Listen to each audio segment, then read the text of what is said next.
For the past 2 months-ஆக voice of ஏரில் எந்த வீடியோவுமே கிடையாது. நிறைய பேர்கிட்ட மெசேஜ் பண்ணிங்க என்னதான் ப்ரோ ஆச்சு என்ன ஆச்சு அப்படின்னா, ஃபஸ்ட்டு விஷயம் என்னன்னு பார்த்தீங்கன்னா, நீங்கள் எல்லாரும் எனக்கு அனுப்பிச்ச மெசேஜ் என்ன பார்த்து ப்ரோ அகாடமிக்ஸில் ஃபோக்கஸ் பண்ண போயிட்டாரு ப்ரோ அப்படின்னு. உருட்டு வலையில் உருட்டி பொழைக்கும் குருட்டு உலகமடா நண்பா உருட்டை பழகி கொள்ளடா.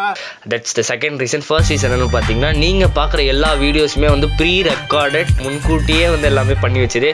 ஏன்னா சிவாலும் 10th முடிச்சுட்டு 11th ஒரு கடினமான ஒரு பாதை. அதை வேற ஞாபகப்படுத்திட்டீங்க. நெஞ்சமெல்லாம் பொண்ணு அறக்கு தம்பி. அதை தாண்டி தான் 12th போகணும் அப்படின்னும் போது நான் மே மாதத்துலேயே எல்லாத்தையும் ப்ரீ ரெக்கார்ட் பண்ணி வச்சுட்டேன். ப்ரீ ரெக்கார்ட் பண்ணி வச்சதுக்கப்புறம் என்ன பண்ணேன்னா, அது எல்லாத்தையுமே கிட்டத்தட்ட ஒரு 30 ப்ரீ ரெக்கார்டட் வீடியோஸ் என்னென்ன கண்டென்ட் பேசணும் எல்லாமே 30 pre recorded videos with editing அசெட்ஸோட எல்லாமே அந்த 64 GB HP பென்ட்ரைவில் சேவ் பண்ணி வச்சுருந்தேன். அந்த HP பென்ட்ரைவ் என்னாச்சுன்னா ரீசெண்ட் டைமில் காணாமல் போச்சு. நான் எதுவுமே பேக்கப் பண்ணலை. அது என்னோட பர்சனல் அண்ட் ப்ரைமரி பண்ணுறேன். அதனால் எல்லா ரிசோர்ஸுமே காலி. கிட்டத்தட்ட ஒரு 2 months பிளாங்கே ஆகிடுச்சு. ஐயோ என்ன தான் பண்ணுறது, அவ்வளோதான். இல்லை பழைய சேனல்ஸ் மாதிரி இதுவும் அப்படியே டவுன்ஃபால் ஆயிருமாலாம் ஆயிடுச்சு. ஸோ அந்த மாதிரி ஒரு மூமெண்ட் தான். சரி, நம்ம கண்டிப்பாக ஒரு எக்ஸ்ப்ளனேஷன் வீடியோ போட்டேன்னு நம்ம ஏன் வரல, எதுக்கு நம்மளால கண்டினியூ பண்ண முடியல. கடைசியாக நான் ப்ராப்பராக வீடியோ போடுறது இந்த சிஎம் டிராஃபிக் மட்டும்தான். சிஎம் டிராஃபிக் கூட அவசரத்தில் அப்படி இப்படின்னு என்னோட ஃப்ரெண்ட்ஸ் மோனிஷ், கோகுல் மணி, முக்கிலேஷ், திலக் அவங்க கொடுத்த அப்டேட்ஸ் எல்லாம் டக்கு போட்டு நான் கூட அவ்வளோ எஃபர்ட்ஸ் போடலாம். அவங்க தான் எஃபர்ட்ஸ் போட்டு எனக்கு சொன்னாங்க. என்ன சொல்லுவேன் இல்லை, எவ்வளோ பெரிய அளவை கூட பழசெல்லாம் மறந்துடக்கூடாது, விட்டுக்கூடாதுன்னு. அதனால தான் ஆமாம் அப்படின்னும் போது அந்த வீடியோஸ்லாம் கடந்தும் நம்ம 2 months-ஆக எந்த வீடியோவுமே போடல. உங்களுக்கே தெரியும், இது செகண்ட் லேண்ட்ஸ்கேப் வீடியோ. இது ஃபஸ்ட்டு லேண்ட்ஸ்கேப் ஃபேஸ் வீடியோ. கிரிட்டிக்கலான சுச்சுவேஷனே மக்களுக்கு நம்ம என்ன நடக்குதுன்னு தெரிஞ்சாகணும், என்ன மக்களுக்கு நம்ம கொண்டு போய் சேர்க்கணும், இங்கே என்ன நடக்குது, என்ன பிரச்சனையில் இருக்கேன், அது ஒரே ரீசனுக்காக மட்டும்தாங்க இப்போ வரைக்கும் நான் ஹோப்பை ஸ்டார்ட் பண்ணி வச்சுருக்கேன். ஐயா தோர இது சோயநல பூமி ஐயா தோர.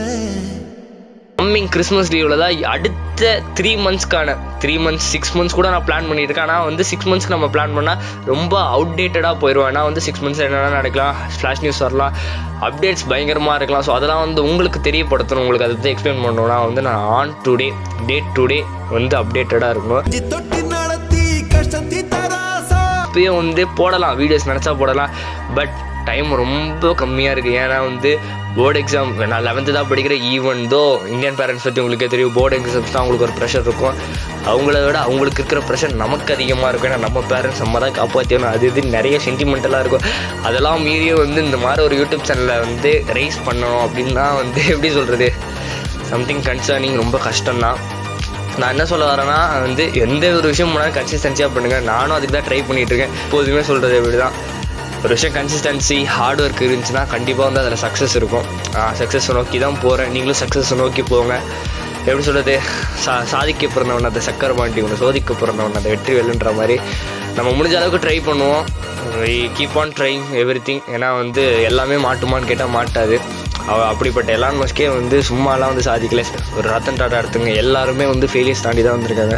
ஏன் இதை இப்போ கொண்டு வரேன் அப்படின்னு பார்த்தீங்கன்னா நானும் நிறைய ஸ்டார்ட் அப்ஸ் வச்சுருந்தேன். முன்னாடி நிறைய யூடியூப் சேனல்ஸ் ஆரம்பித்தேன். எல்லாமே ஒரு கெரியரோட பீக்கில் எப்படி டக்குன்னு குறைஞ்சிருச்சு. ஆனால் வாய்ஸ் ஆஃப் ஏர் எப்படி போச்சுன்னா, ஃபஸ்ட்டெல்லாம் ரொம்ப அடிமட்டமாக போகும், யாருமே பார்க்க மாட்டாங்க அப்படின்னு. திடீர்னு இந்த சிஎம் டிராஃபி பற்றி அப்டேட் சர்ன்னு இருந்துச்சு. நான் ஃப்ரெண்ட்ஸ் கூட தேங்க்ஸ் பண்ணேன், நீங்கள் கொடுத்த அப்டேட்டில் தானே எல்லாமே வந்துச்சு அப்படின்னு. அதே மாதிரி உங்களை சுற்றி நல்ல உறவுகள் வச்சுங்க, உங்களை சப்போர்ட் பண்ணுறாங்களா வச்சுங்க. நீங்கள் கேட்கலாம், எப்போதுமே சப்போர்ட் பண்ணுறாங்களா வச்சுக்க முடியாது ப்ரோ அப்படின்னு. ஒருத்தவங்க வளர்றாங்க அப்படின்னா அங்கே கண்டிப்பாக எதிரொலிகள் அதிகமாக இருக்கும். இப்போ எதிரொலிகள் அதிகமாக இருக்குன்னா நீங்கள் வளர்றீங்கன்னு அர்த்தம். நீங்கள் வளர்றதை எப்போதுமே நிறுத்தாதீங்க. யார் என்ன சொன்னாலும் உங்களுக்கு பிடிச்சதை பண்ணுங்கள். ஏன்னா அடுத்தவங்களுக்காக நம்ம வாழல. கடவுள் நம்ம கொடுக்குற ஒரே life. live once, enjoy it at the highest moment. அவ்வளோதாங்க. ஸோ ஃபியூச்சரில் நம்ம அப்டேட்ஸ் கொடுக்க பார்ப்போம். So until then it's voice of